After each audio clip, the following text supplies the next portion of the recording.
Yeah, well, we installed OCT back in 2016. So we've been using it for a long time. We started off doing it on absolutely everyone because it was a very new instrument at that time, and we'd all had training on it, but best training of all is just experience, and we wanted to just take as many images as we could, practice reading them, learn what information can be gleaned from them, and from that we just got into the habit of doing it, and now we intend to do it on everyone coming through the practice. It's nice to have a record, a detailed record of exactly what's going on at the back of someone's eye. In the past we took photographs, we had retinal imaging, but this is just the next level and lets us focus on specific things depending on who the patient is, what their issues are, what their family history is. We might want to dig a little bit deeper into one particular section of their eye, and this instrument lets us do. And just look straight in at that little green X. So the machine just focuses. It's very important, it uses light rays, not X-rays. It's a bit like ultrasound, but just using light instead of sound to give us this picture of what's going on underneath the surface.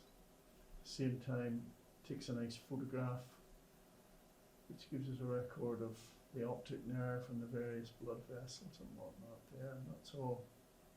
That's it, just as simple as that. The beauty of this system is it lets us look under the surface as well. So across that line there we get a cross section through the retina, and from top to bottom we can scan. You'll see a little dip right there, that's the macula, but under the surface all very clear and healthy.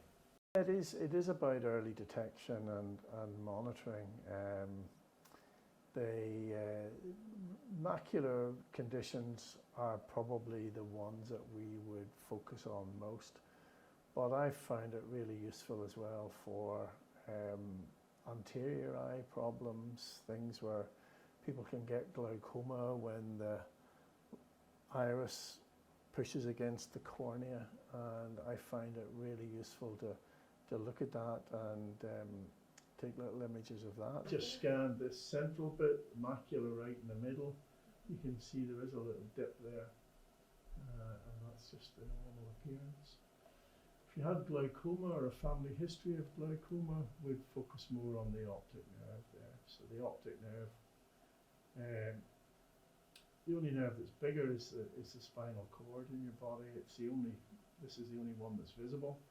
Things like MS would affect it, glaucoma always affect it, a brain tumour will affect it. So even where we get a nice normal image like this, it's still useful to have that as a basis for comparison in the future. Extremely rare, but we would get probably in practice maybe one undiagnosed brain tumour a year. It uses light waves the way ultrasound uses sound waves to give us a picture of what's going on under the surface. So a bit like an X-ray, but without the risks associated with X-ray, and gives us a very nice clear image, and it's a repeatable image. So you know, when we take a scan one year, we can look at it the next year and we can say definitively if there has been any change or not. So really good for monitoring conditions, really good for looking at people with dry macular degeneration, which can, you know, become wet and require treatment. Very good for monitoring the optic nerve of someone with glaucoma or with a family history of glaucoma, or with a pituitary tumour or any of those things, MS, that will affect the nervous system. So yeah, I would really not like to be working without it now.